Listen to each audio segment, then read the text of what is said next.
စကြိုးစားနေရတယ်ဒီလိုရမယ်တော့မမှန်းထားဘူးပေါ့နော်ဒါပေမဲ့ကြိုးစားရင်းနဲ့ဒီလိုအောင်မြင်မှုရတော့ဆိုတော့အရင်ဝင်လာမိပါတယ်စားလို့ပြီးတဲ့အခါမှာတော့ဒီလိုမျိုးဒီမတ်တေးရမယ်ဆိုရင်ဒီမှာလာတယ်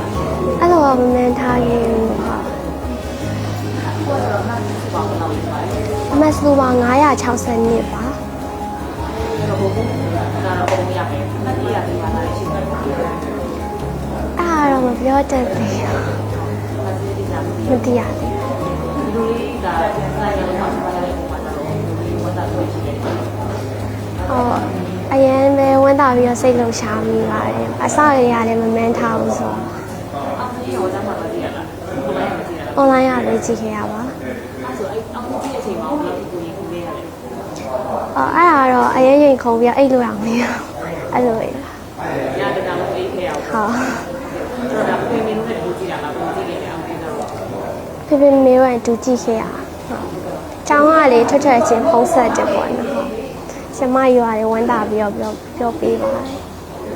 စဉ်းစားထားတော့မန္တလေးဆေးကျောင်းပဲရှောက်ဖြစ်နေလို့စဉ်းစားထားပါရှင်ဒါကဒီအတန်းပြီးစဉ်းစား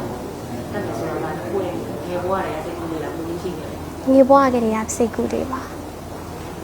ဆရာဝန်ဖြစ်ပြီးတော့ကိုယ်နိုင်ငံတော်ကတူတူဆိုတာတွေဘယ်လိုခံစားချက်ရှိနေလဲပေါ့နော်ဆရာဝန်ဖြစ်ပြီးတော့အဲ့လိုမျိုး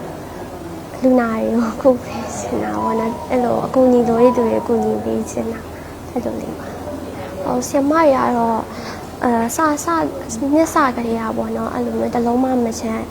အကုန်လုံးနားလေးအောင်တင်ပြပေးရပေါ့နော်အဲ့လိုမျိုးတင်ပြပေးကြတော့ဆရာမကြီးတွေရောပြီးတော့အဆောင်မနေပြီးတော့ခိုင်းလုပ်ပေးတဲ့တတိရှာလွှမ်းညွှန်ပြခဲ့တဲ့ဆရာမ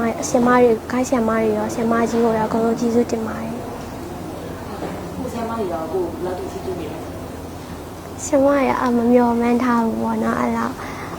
အရာတော့လည်းအရင်ဝမ်းသာပါတယ်ဆိုပြီးတော့ဟုတ်နိစ္စကလေးရတင်ကြားပေးခဲ့တဲ့ဆရာမတွေရော